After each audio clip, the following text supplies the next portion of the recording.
Bueno, pues comenzamos con las etapas del franquismo. Este año,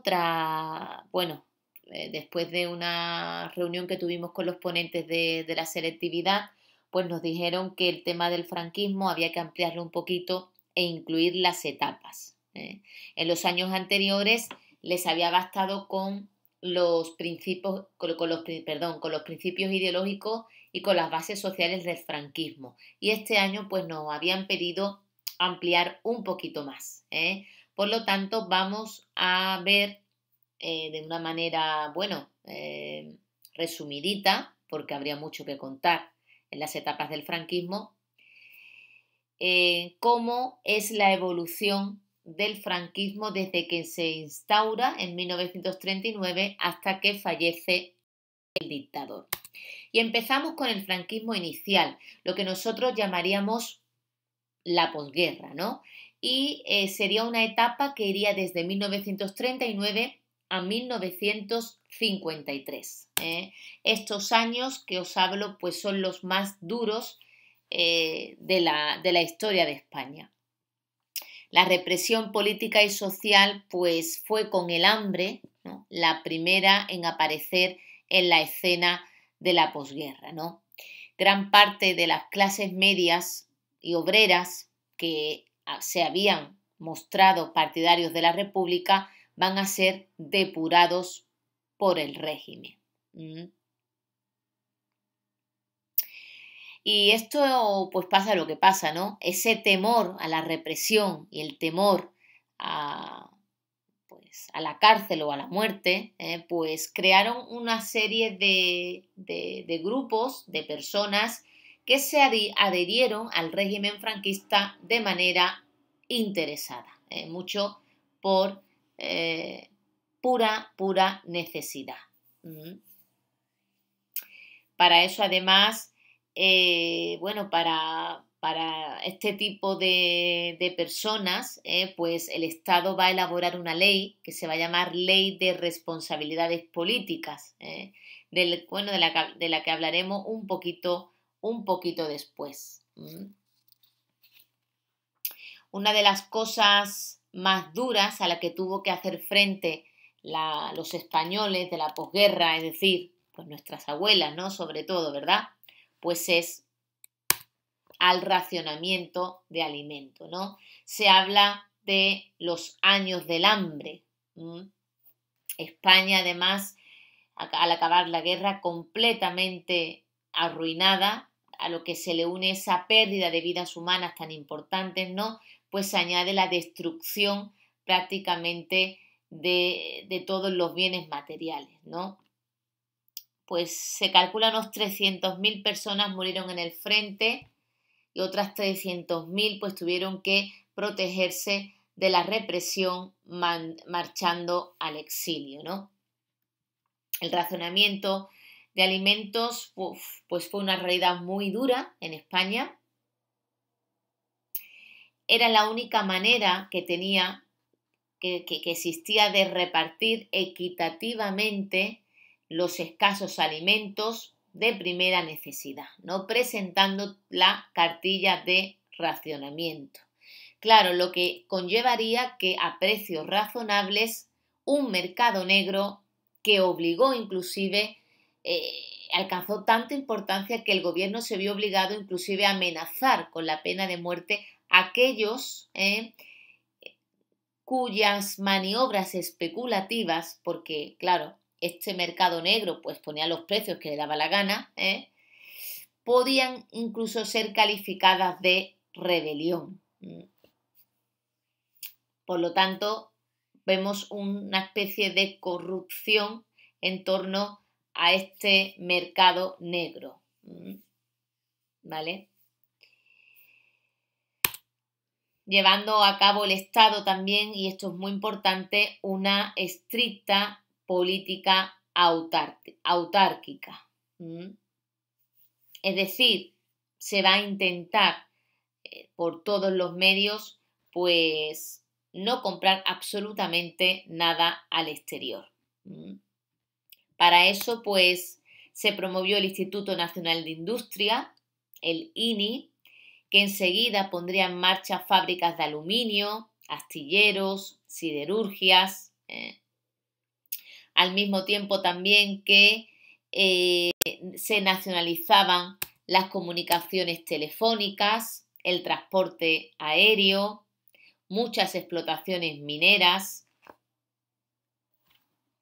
Y gracias a esto, gracias al impulso de la industria, pues crecería en España la producción de energía eléctrica, pero todavía quedarían muchísimas necesidades sin poder ser atendidas.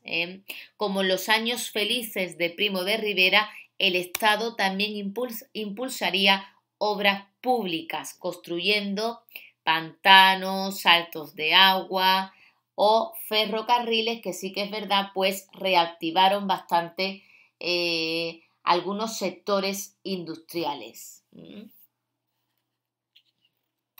Eso sí, podemos decir que la agricultura no avanzó nada o avanzó muy poquito.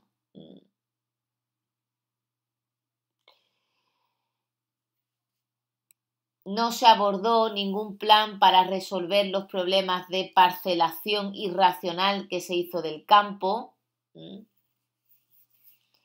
Y esa España agrícola, que había ganado la guerra, porque bien sabéis que la España agrícola se pusieron en un principio rápidamente al inicio de la guerra al lado del bando nacional, perdió sin duda la posguerra, ¿no? Porque toda esta apuesta del régimen por los sectores industriales lo paga la agricultura. Tendríamos que esperar hasta 1952 para que le hagan caso al campo.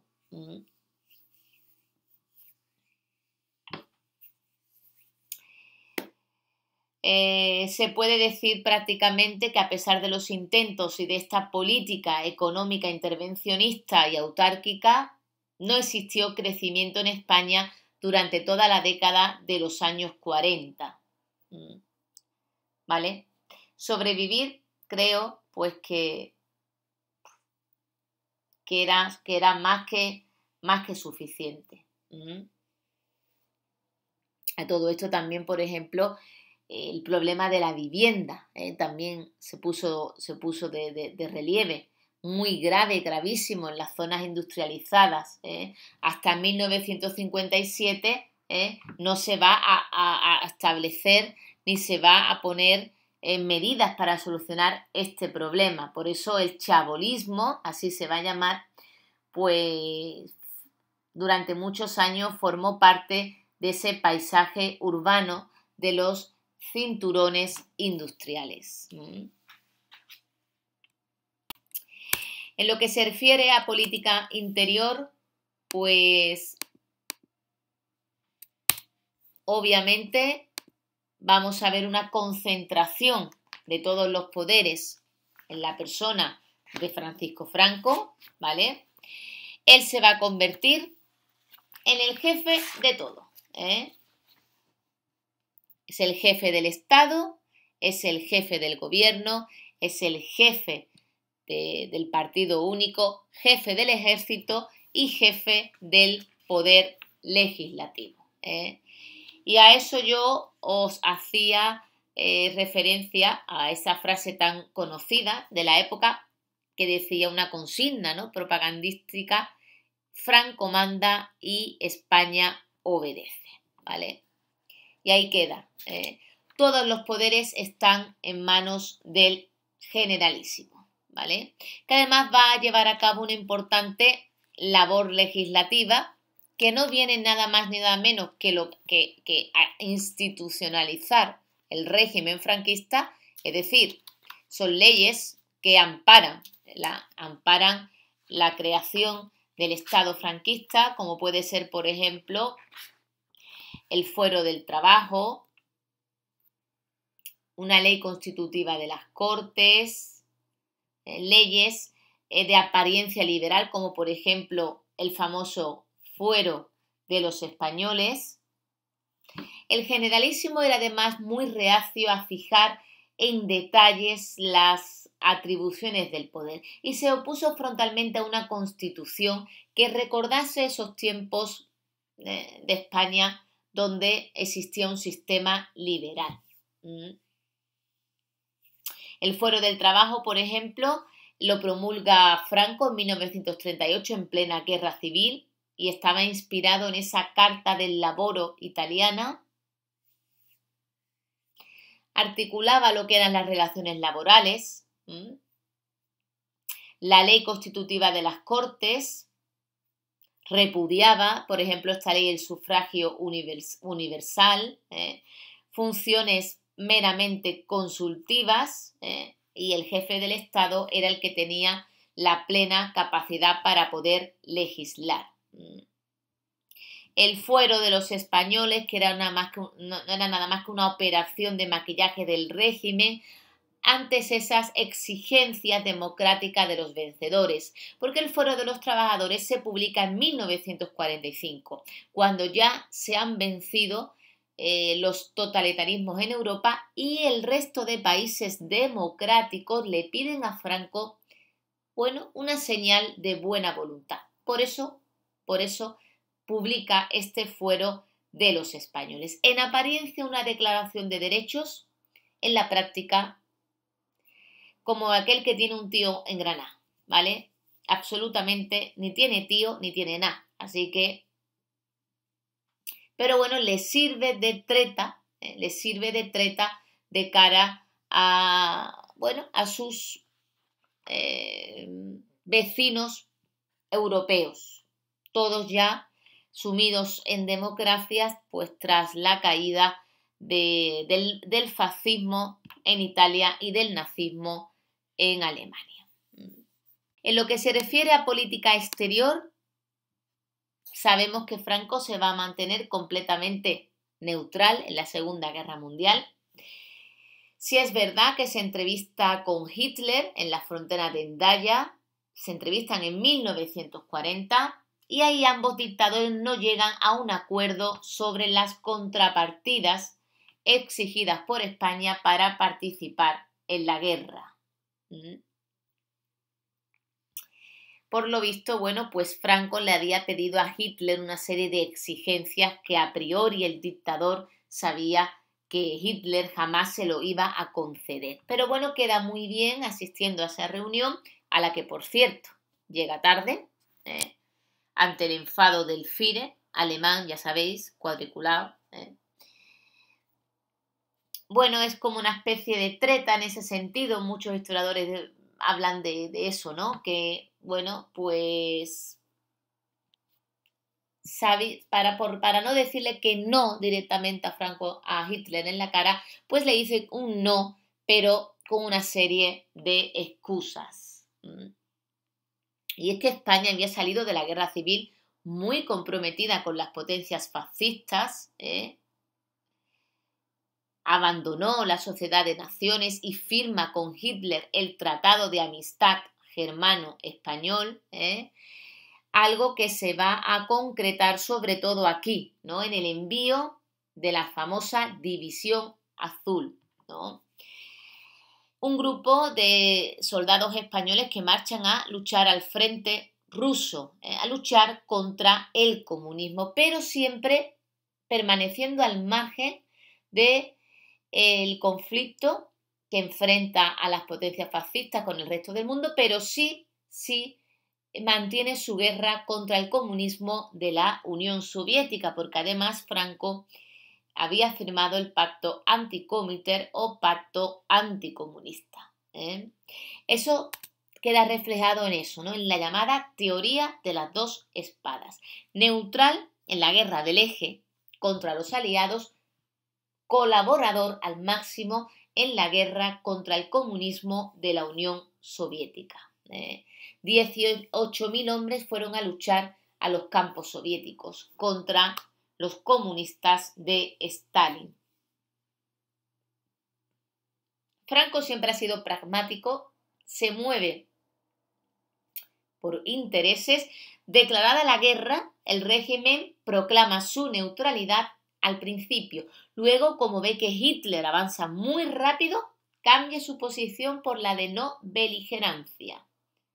Y luego, cuando ve que las potencias del eje están perdiendo la guerra, recula y vuelve a declararse neutral, pero siempre diciendo soy amigo de Alemania y soy amigo de Italia.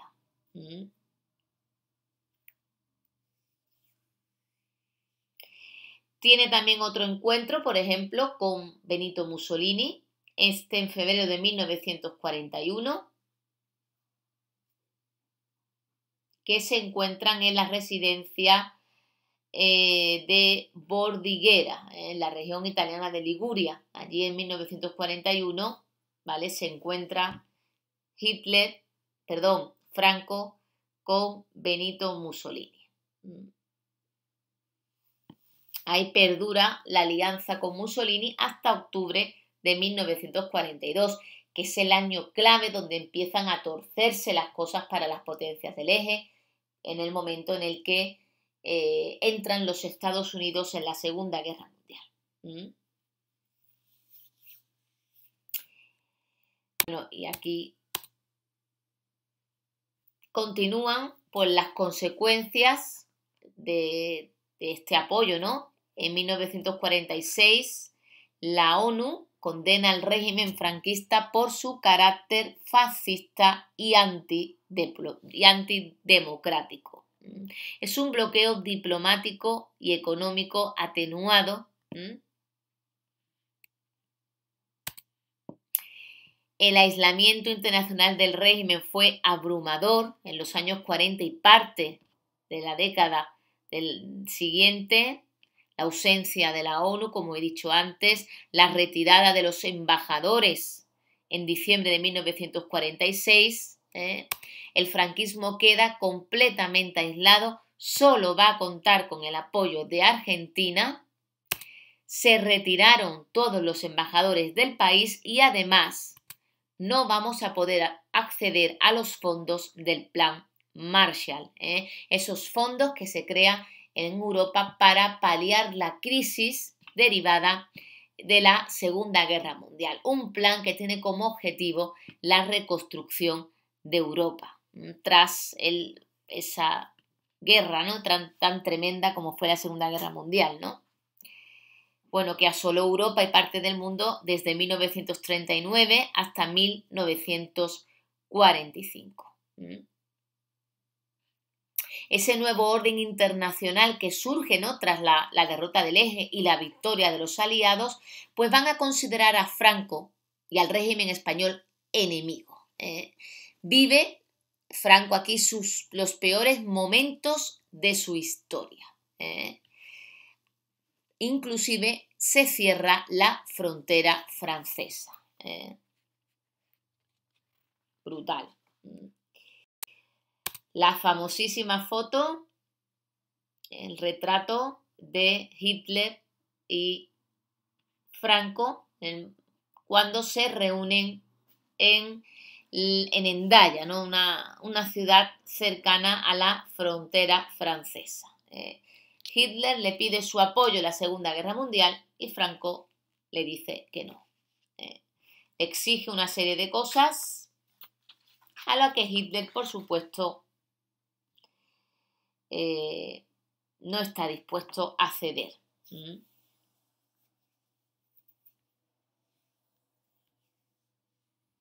23 de octubre de 1940, fecha en la que Franco se entrevista con Hitler. 1940 a Hitler le iba muy bien en esa época, estaba en plena guerra rápida, ¿no? Lo peor para Hitler estaba todavía por llegar.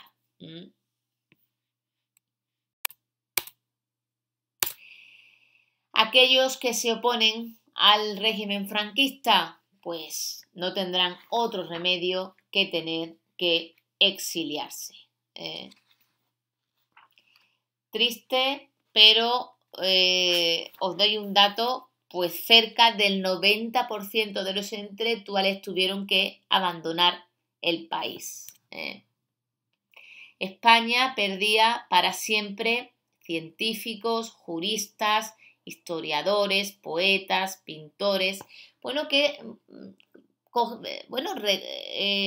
en muchos casos encontrarán reconocimiento y acogida en distintos países de Hispanoamérica, como México, como Chile, como Cuba. Una gran colonia de españoles va a recalar en Francia, Manuel Azaña, luego tira para México, Francisco Largo Caballero, dirigente del PSOE, el poeta Antonio Machado, que muere antes de llegar, muere huyendo, ¿no?, del asedio franquista en la ciudad de Collier, allí en la frontera francesa, ¿no? Y con Machado y con toda la generación del 27, con Pedro Salinas, Rafael Alberti, Jorge Guillén al frente, todos acabarán también saliendo de España. Solo permanecerán Vicente Alexandre, Dámaso Alonso y Gerardo Diego, ¿no? Juan Ramón Jiménez también se exilia a los Estados Unidos. Miguel Hernández morirá en la cárcel. Federico García Lorca muere ejecutado al comienzo de la guerra. Y bueno, ese premio Nobel que se le concede a Juan Ramón Jiménez en 1956 es como una especie de reconocimiento, ¿no?, a esa poesía española del exilio, ¿no? Lo mismo ocurrirá con ese Nobel de Medicina que le otorgan 3 años más tarde a Severo Ochoa y con el que se rinde también homenaje a toda una generación de científicos exiliados. Los exiliados van a tener que adaptarse a los países de acogida en situaciones especialmente dramáticas y con la guerra a punto de estallar, ¿no?, con la Segunda Guerra Mundial a punto de estallar. Ahí se van ellos, pues esta gran colonia de españoles en Francia, pues lo que van a convertirse luego en la resistencia, ya no de Franco, sino la resistencia contra los nazis. En España también se van a depurar a los falangistas duros, no le interesa al régimen, porque el régimen tras la Segunda Guerra Mundial no quiere dar imagen de fascista, sino todo lo contrario. Y esos falangistas duros no les conviene al régimen. Por lo tanto, también serán depurados. Militantes del PSOE, por supuesto, también. Y esos monárquicos que pretendían restaurar la corona en la persona de don Juan de Borbón, es el padre del rey.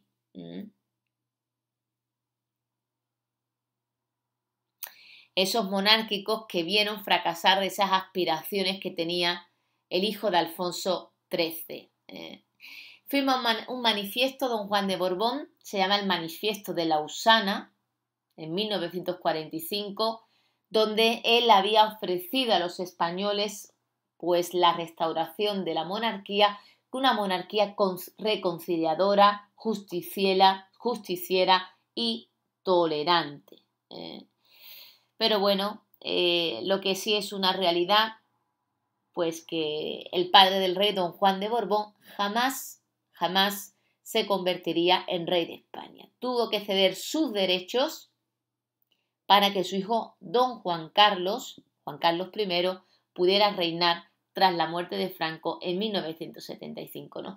Es una amistad, una relación imposible la de Francisco Franco con don Juan. No podían ni verse. No obstante, en 1948 don Juan se entrevista muy a su pesar con Franco, donde acuerdan preparar la estancia y la educación de su hijo Juan Carlos en España, ¿vale? Y Juan Carlos, Juanito, como le llamaban sus padres, pues llega a España con 10 años de edad solo, dispuesto a formarse para ser futuro rey de España.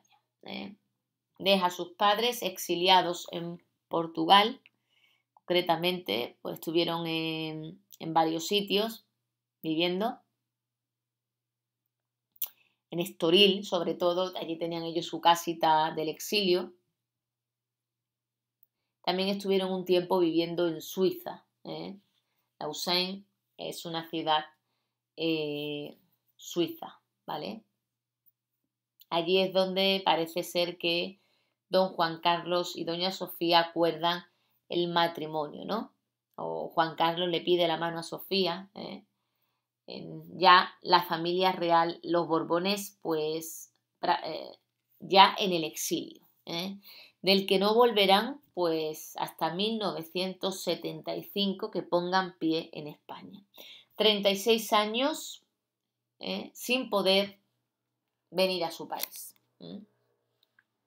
¿Vale? Bien, pues aquí lo dejamos y seguimos mañana, ¿vale?